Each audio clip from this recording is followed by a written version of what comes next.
Tra le 13 persone sottoposte a fermo ieri mattina nell'ambito dell'operazione seguita dalla squadra mobile di Trapani e dagli agenti del servizio centrale operativo c'è anche un imprenditore agricolo originario di Agrigento. Si tratta di Andrea Ingraldo, 64 anni, proprietario di una nota casa vacanze a Segesta. L'uomo è stato fermato con l'accusa di concorso esterno in un'associazione mafiosa e falso aggravato dall'aver agevolato Cosa Nostra. In particolare, secondo gli inquirenti della direzione distrettale di Palermo, l'imprenditore agricolo si sarebbe messo a completa disposizione del boss Nicolò Pidone, fermato pure lui ieri con l'accusa di essere reggente della famiglia mafiosa di Segesta Calatafimi.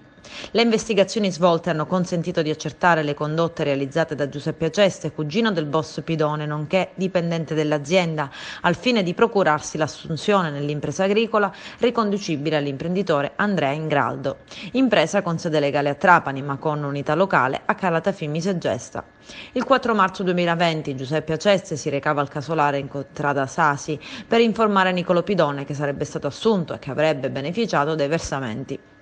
Pratica interrotta, ma solo momentaneamente, dall'emergenza sanitaria dovuta al Covid-19 e dal lockdown che sarebbe scattato qualche giorno più tardi.